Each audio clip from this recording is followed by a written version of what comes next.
Well, good Friday morning. I'm Jeff Coleman. And I'm Debra Pinkerton. Welcome to Morning Light. What can a budget shutdown at a state capitol tell us about the lost art of civility and what's going on in Washington, D.C. as well? Well, our founders knew something about it. Our Morning Light panel is going to weigh in this morning, and they have all the answers. Yes, a good conversation for fix sure. Yep. But first, here's a preview of what's coming up later in the show. The mission of a Pennsylvania Christian Retreat Center exists to introduce people to Jesus Christ and encourage their faith to grow. This weekend, you can visit Woodcrest Retreat in Lancaster County and attend their annual Fall Family Fun Fest. We will share the details. We've been in the studio all week. I think we need some fresh air. Would be a good thing. It is. Well, the fourth president of the United States, James Madison, hailed as the father of the Constitution. When Madison wrote into the Constitution in 1787 that the power to collect taxes, to pay debts, to provide for the general welfare of the United States belonged to Congress, there's a pretty good chance he didn't see how it would play out 238 years later. As we told you on Wednesday, and you've been following, the government shutdown is underway because the 119th Congress just can't agree on how to spend the people's money. Yes, we're just hoping and praying that something does happen. But the Constitution is often referred to as the Great Compromise. During the Constitutional Convention, there were intense debates and significant compromises.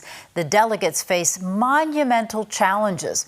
A new Gallup poll finds 47% of Americans believe leaders should compromise to get things done, while just 24% favored leaders sticking to their beliefs, even if little gets done. That's discouraging. Compromise has become for many the ultimate dirty word because it does mean a posture of humility. Yeah, coming together. That's right.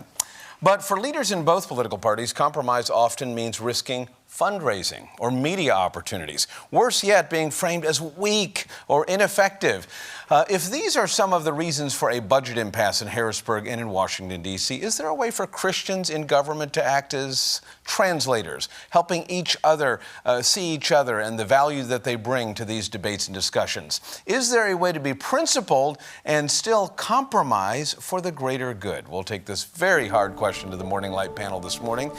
Three people who I know have brought their wisdom and sage experience to all this because all of you have children and you have run businesses and households and you have learned in your own lives how to compromise. I spoke to a member of the House yesterday in Pennsylvania, and he described to me a 15-minute interval that was so heated. Somebody climbing over a desk, running towards it, yelling, the intensity, because at the core, people have stopped believing that there is good faith on the other side, and they're seeing people through the lens of their own goals.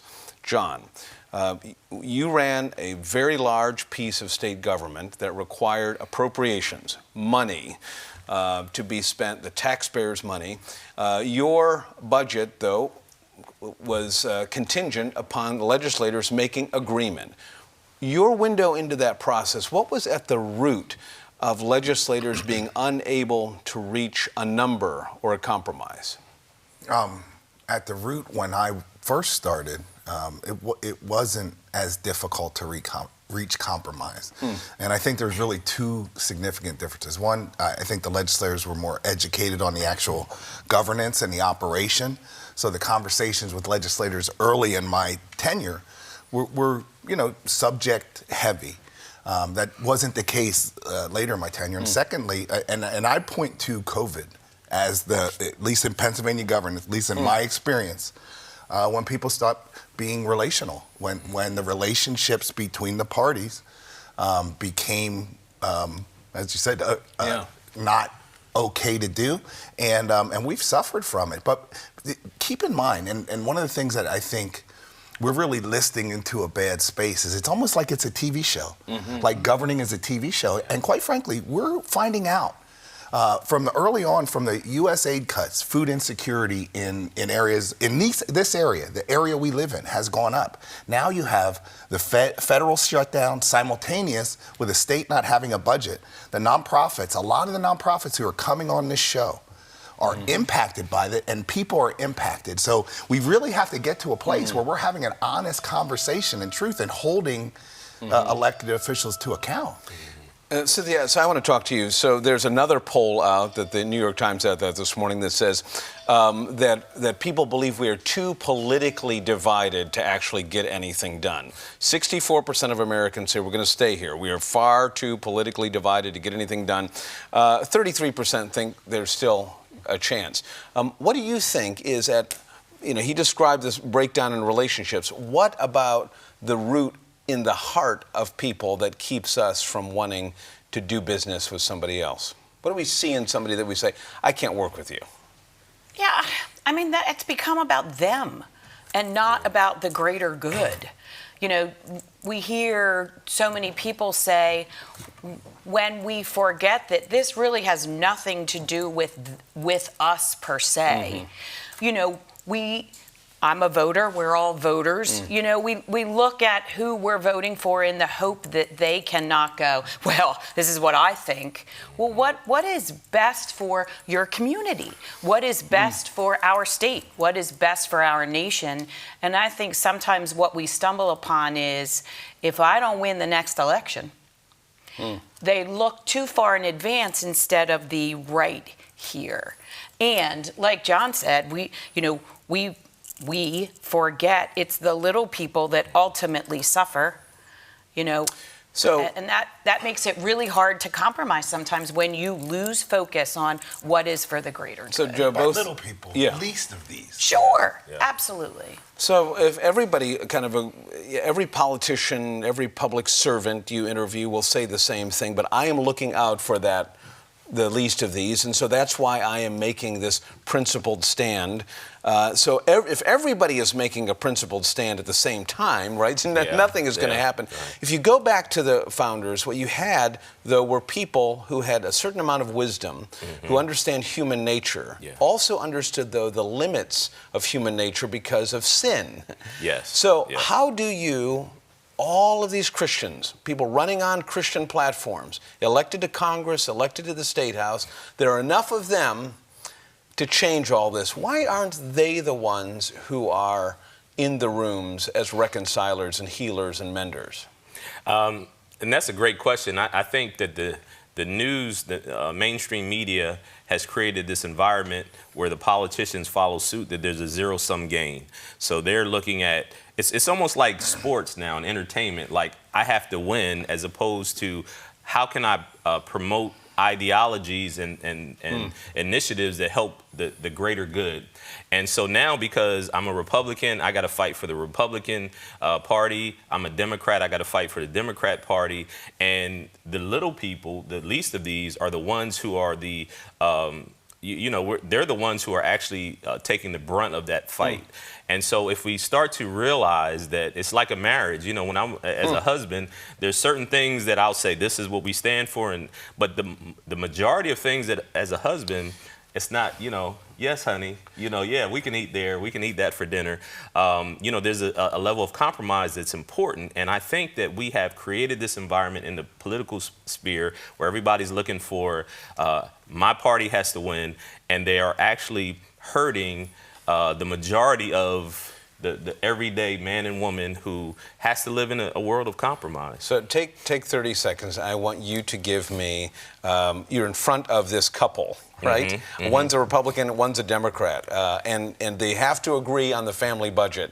What do you tell them? Bible open, heart open, they've agreed to come to you, Pastor, for counseling. What do you tell them? What do you tell this Congress, this legislature, about how to move forward? At the end of the day, it's about the majority. How do we help the average, everyday, ordinary citizens? There's people that voted for you that aren't millionaires, that don't have excess of resources or whatever. How do we compromise and move the ball forward in a way that helps the majority of people, and not to fight for things that are, you may stand for that, but it's not a win or lose thing. But let me just add another quick wrinkle here. But you say that the spouse, the Democrat or the Republican, says, but you have no idea how bad they are. That person's doing this on me. That person's saying this about me, and we can't talk. What does Scripture do to change that in a relationship? that could be helpful to Congress? And I have dealt with that a lot, so that's a great question.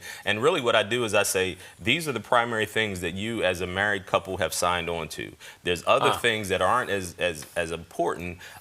You know, you're loyal to each other, you have children, or you have a household. How do you move that? So you're saying in a positive something way? bigger. Something bigger. Okay. And nobody's bigger than the program. So me and my wife, the marriage as a whole and the family as a whole is the most important part. And so I don't need to win because we don't win as individuals, we win as a team. All right. You're the school counselor, right? You've got two people who have been, are bloodied each other up on the playground, at the pool, all these environments where you are and you're settling this dispute. But let's say they both identify as Christians, or they both identify as people who really love and care about each other or the school. Bible open, heart open, what do you tell them about how to settle a compromise that could be helpful to Congress? Well, I think first and foremost, you have to say, we need to take a breath. Like, we need to take a breath. And depending on, in that particular situation, depending on, for me personally, the age of what these kids are, I'm going to be completely honest and be like, you're a fool. So we're going to take a breath and we're going to figure it out, because in the end, if you actually listen, a lot of times with teenagers anyway, they don't actually Wait, know. are you comparing Congress to teenagers? Well, but they don't actually Yeah. realize that they kind of are fighting for the same thing. Yeah. But because there's so much garbage in between them, and you know, they have to look good. If they can turn around at the end of the day and go, I'm going to turn around and walk out of here with my head held high, and I'm not going to be embarrassed about my actions or what I've said. Maybe a good day. Yes. Last 30 seconds goes to you. You have had all kinds of people in the room, and you've had to settle disputes. At the core, what do they have to see in the other person that makes them worth listening to or reaching a compromise? Listen, all these are circular arguments unless you put Christ in the center. And then once you put Christ in the center, things get easier to resolve. And juxtaposition this with a reduction in people going to church. So this one nation under God, the common good was created in churches. And now when we don't have a common good, it's difficult to come to compromise. The good news is there's a chapel in Congress, so maybe a few should be visiting that weekend and Maybe it get should be so empty. this solved. Yeah, And that's you know right. what? I can win the argument and lose my marriage. That'll be the final word. Thank you, friends. Well, coming up on Morning Light, when is the last time you took a stroll through the woods and appreciated everything God has created? Well, we have the perfect place for you to visit and enjoy a little R&R this weekend. Deborah will have the details up next. You're watching Morning Light right here on Lighthouse TV.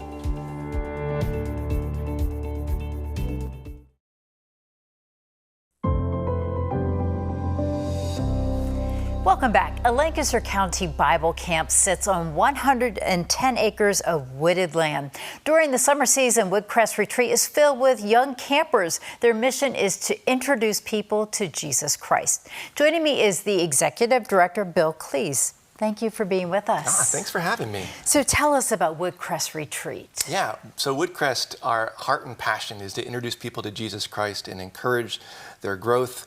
We do that through 8 weeks of summer youth camp. We have over 2,000 campers coming through, but we also provide space for churches, families, organizations to get out and experience the wonder of God in the creation that He's given us. Tell us about some of the campers. You said a lot of them are unchurched. Yeah, so we got about 350 churches that use our facility, but 40% identify as being unchurched. So that means we have the opportunity to introduce them to who Jesus is, the good news that there's a Savior who loves them and provides a way for them to be restored, to have hope and meaning in this world. Certainly a wonderful message. Tell us how this camp has grown. It's been around for a while. It is. We just celebrated 65 years, and it's really exploded post-pandemic. I think people remembered we really like being outside, and camps in general have grown after that because parents need a place for their kids to get unplugged from their phone, their technology, get out in the midst of creation so they can be connected with God and with others. Yeah, certainly experiencing God in nature. We were just looking at some of the pictures. Tell us about some of the activities. It certainly looks like a lot of fun. Yeah, so Woodcrest, we consider ourselves sort of a traditional camp, so it's about not so much the wow factor as the immensity of who God is. So there's, in the morning, there's crafts and Bible and nature time. We have a 225-foot water slide built into the side of the mountain. Wow. Every morning, the campers for overnight camp are cooking their breakfast over the campfire. There's Bible time in the morning, and then what we call fireside in the evening. We bring speakers in just to share with the kids the good news, to help them be reconciled to their Creator. So the Bible is sort of sprinkled in all throughout the day. It is. So the staff, one of the mottos we have is quality time comes amidst quantity time. So we give them lots of opportunities to speak truth into the lives of the kids when they're walking on a hike through the woods, sitting around the table at lunchtime, or by the pool. Just how to weave Christian truths into every conversation so that every moment becomes a gospel impact. And what are you hearing from the kids? How are you seeing lives changed? It's transformed. I mean, you're getting kids in an environment that, most teenagers spend less than 20 minutes outdoors a week. Wow. So here they're spending it all day. Even this photo, I love this photo that we had. It came, this one right here. This one right here. A mother texted me, and she saw this on our socials and said, I've been praying all week for our son to get connected to a young man that would just be able to pour truth into his life. And then she shared the story of how he came home from camp, transformed by his week there, rededicated his life to Christ, is renewed in his hope and joy. And it was just one of those stories that this is why we do what we do every year. Yeah, and I was going to say, and it's something where the mentors and the volunteers that are there, they play a pretty important role. Yeah, so we hire 70 plus high school and college kids. We give them 10 days of training and then just set them loose to love the kids and to introduce them and to use God's creation, the scriptures, to restore hope and meaning into their lives. Yeah, restore hope. I love that. And overall, what is the reaction that you receive from the kids? It's positive. Over 60% of our kids return every year, so that's saying something, that they're enjoying what we get. Plus, there's nothing like summer camp. We often say we like to get kids out of the ordinary and help them experience the extraordinary. I love that. Because it's sad, but being outdoors is extraordinary in our culture these days. So we provide a way for kids to do the things that we did when we were kids. Play games in the field, run around, laugh.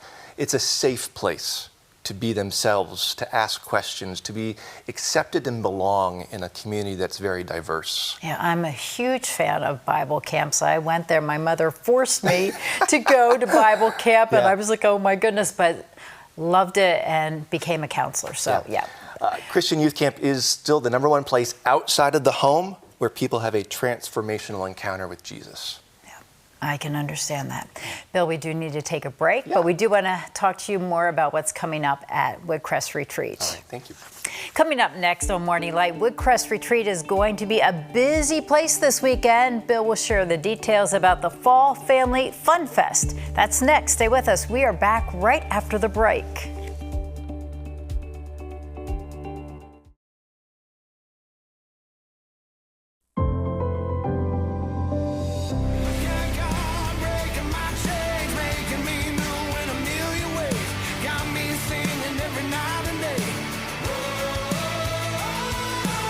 And you were just listening to Grammy and Gospel Music Association Dove Award nominee Rhett Walker. He will be in concert at an event with Woodcrest Retreat. Back with us is Bill Klees, Executive Director. And we were planning to speak with Rhett Walker, but he's busy writing some music, so we hope to talk to him in the future. So tell us about his involvement with Woodcrest this weekend. Yeah, so part of our Fall Family Fun Fest is just to have our community join us in celebrating God's goodness and faithfulness to the ministry. And so we always bring in a musical part of that. And so this year we were blessed to have Rhett Walker's team be on tour and to join us tonight to help us in that celebration. So the concert's tonight at 7 o'clock at Lancaster Evangelical Free Church, because we weren't big enough to hold his audience. So we're excited to have him here and just share his powerful message.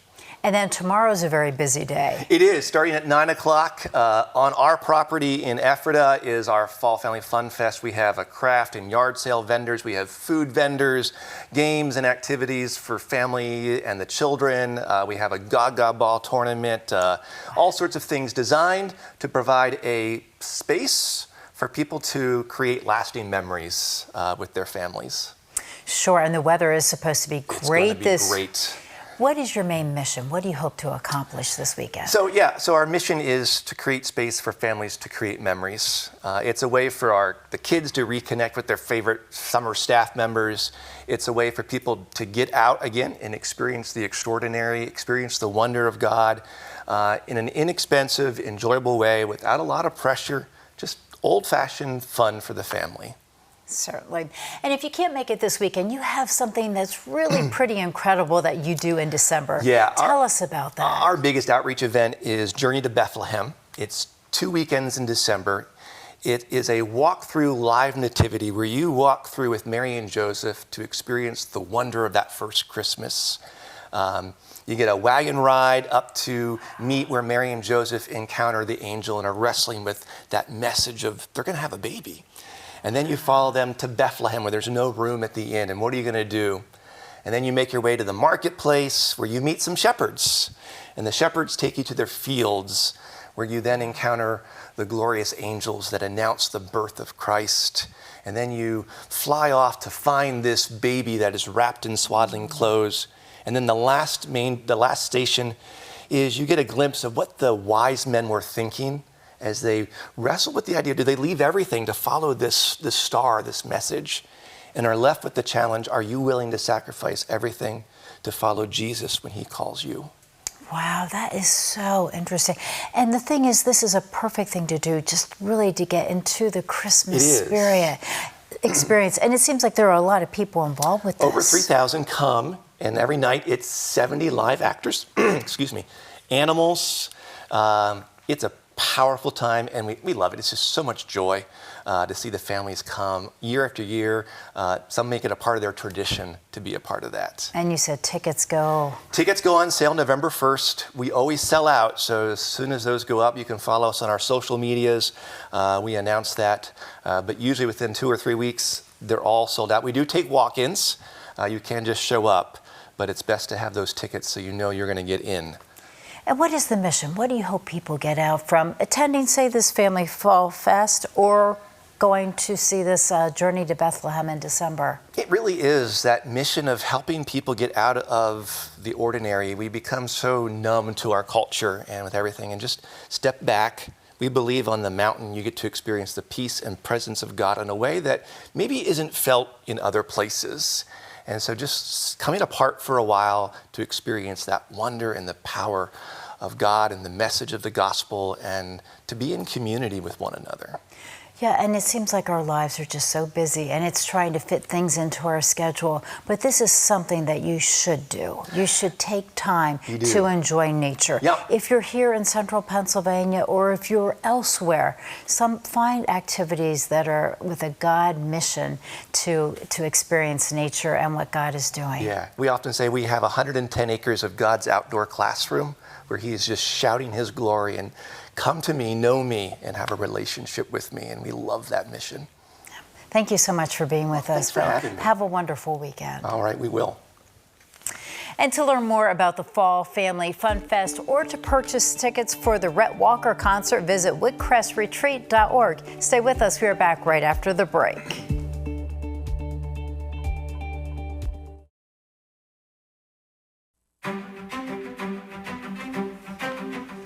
Welcome back. Coming up Monday on Morning Light, the host of Lighthouse TV's Digging for Truth joins us to share details about the mission of the Associates for Biblical Research. For nearly 60 years, ABR has shown the historical reliability of the Bible through archaeology. We will also learn more about their upcoming fundraising dinner and talk with the guest speaker. And this weekend, Mercy Me, Toby Mack, and Matthew West will be in concert at the Giant Center in Hershey. Morning Light will be there, and we will be handing out these magnets. So please stop by and say hello. Now, Jeff, your closing thoughts. Get a magnet. It's going to be a great weekend. Get some R&R, good advice, some fresh air. That's right. It's a long week. We need it, I think. Well, when I was a member of the state legislature at the ripe old age of 25, some of the more seasoned members had some advice, well, a lot of advice, mostly on how to be effective in the job. Now, it wasn't all good advice, but some of it was gold. The number one piece of advice from older members was to vote your district. In other words, make sure that people back home are getting exactly who and what they voted for. Don't give them a bait and switch, or you'll find out at the next election what'll happen to you. But the better piece of advice was never really explained out loud. But I saw it. I saw it from members who I respected, most of them strong in their faith, strong Christians. It was the way to persuade and convince colleagues to vote one way or the other. The secret isn't so complicated. It was about giving someone, the person in front of you, the person you're talking to, respect, not using your time in front of the camera to grandstand or embarrass your opponent, more often than not to settle disagreements face to face, or better yet, over food. Christian leaders in Harrisburg and Christian leaders in Washington are in the best position right now, today, to put others first, to mend relationships, to show honor, even if it isn't deserved. In doing that, they'll be doing justice, loving mercy, and walking humbly before God. For Debra and the entire Morning Light team, I'm Jeff Coleman. Thanks for spending the week with us. Go check on your neighbors, get some fresh air. God willing, we'll see you back here on Monday.